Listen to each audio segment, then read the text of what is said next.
કેમ છો મિત્રો? ચકાચક રેસીપીમાં તમારું સ્વાગત છે। આપણે આ બે પ્રકારની કાચી કેરીની ચટણી બનાવવાના છે। ઇન્સ્ટન્ટ જલ્દીથી બની જાય છે। આ ચટણી અત્યારે સમર સિઝનમાં આપણને શાક ઓછા ભાવે છે તો તમે તરત જ બનાવી શકો છો।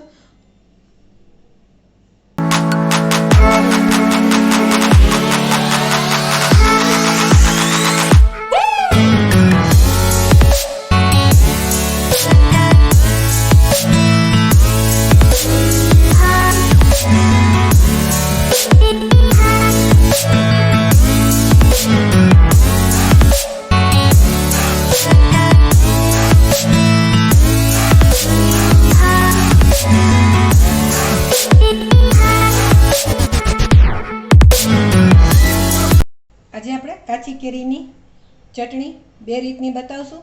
અત્યારે ઉનાળો છે, આપણને શાક નથી ભાવતું તો ત્યારે તમે આવી રીતના કાચી કેરીની ચટણી બનાવશો અને કાચી કેરી અત્યારે આ સિઝનમાં ખૂબ જ મળતી હોય છે। તમે તેની ચટણી બનાવશો તો તમે થેપલા, પરોઠા કે ભાખરી સાથે પણ તેનો યુઝ કરી શકો છો।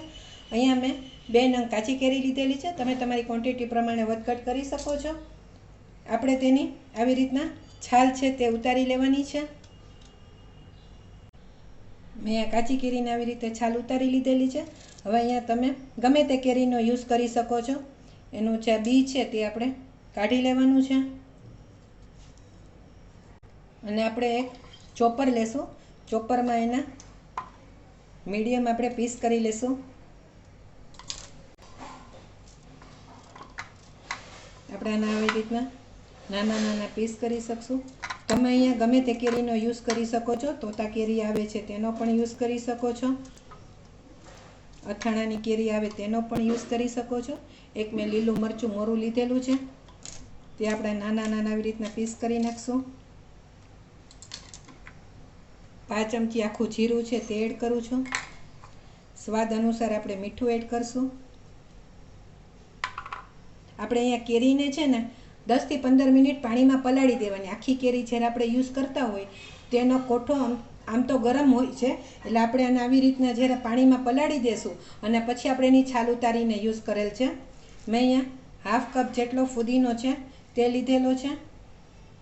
આ ચટણી સ્વાદમાં ખૂબ જ સરસ લાગે છે। તમે એકવાર જરૂરથી બનાવવાની ટ્રાય કરજો। અને આપણે કોથમરી છે ½ કપ તે પણ લીધેલી છે।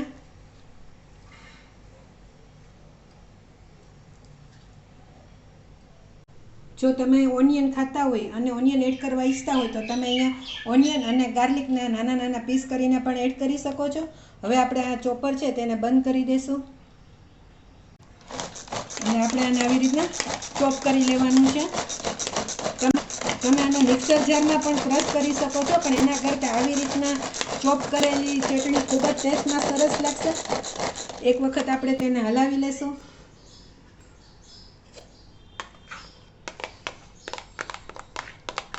આવી રીતના જે લીડ ઉપર હોય તે લઈ લેવાનું ને એક વખત આવી રીતના આપણે કરીને ફરીથી એને ચોપ કરવાની છે। તમે જોઈ શકો છો આપણે આવી રીતના અધકચરી કેરી છે તે અને ફુદીનો, કોથમરી આવી રીતના અધકચરું ખમણેલું ચોપર થઈ ગયું છે। તે ટેસ્ટમાં ખૂબ જ સરસ લાગે છે। હવે આપણે તેને એક સર્વિંગ બાઉલમાં લઈ લઈશું।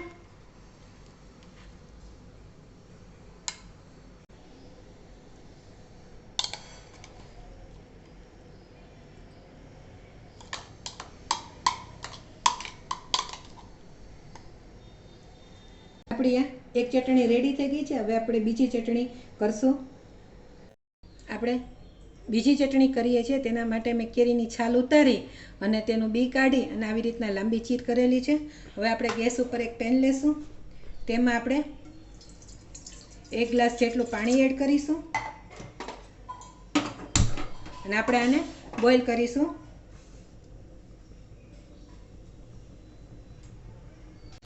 આપણું પાણી છે તે બોઇલ થવા લાગ્યું છે। હવે અહીંયા મેં 2 નંગ કેરી લીધેલી છે તે આપણે એડ કરી દઈશું અને આપણે આમાં 1/4 ટીસ્પૂન જેટલું મીઠું નાખી ને આપણે આને 2 થી 3 મિનિટ થોડી કૂક કરીશું। આપણે આને આવી રીતના ઢાંકી અને કૂક કરી લેશું। 2 મિનિટ થઈ છે। તમે જોઈ શકો છો આપણી કેરી છે થોડી કૂક થઈ છે. તમારે આવી રીતના એને સહેજ દબાવીને જોઈ લેવાનું. તમારી કેરી છે તે રેડી થઈ ગઈ છે. હવે આપણે કેરી અને તેનું પાણી બે અલગ પાડી દેશું. તેજ પેનનો યુઝ કરીએ છીએ. આપણે એમાં 1 ટેબલસ્પૂન જેટલું તેલ એડ કરીશું.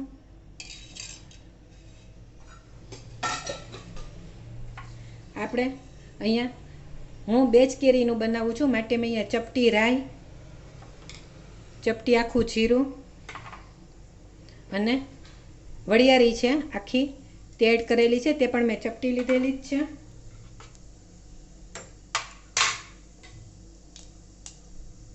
આ બધું સોતે થઈ ગયું. રાઈ પણ ફૂટી ગઈ છે. આપણે તેમાં હિંગ એડ કરીશું. ને આપણે આજે કેરી બોઇલ કરીને રાખી તે હું એડ કરું છું.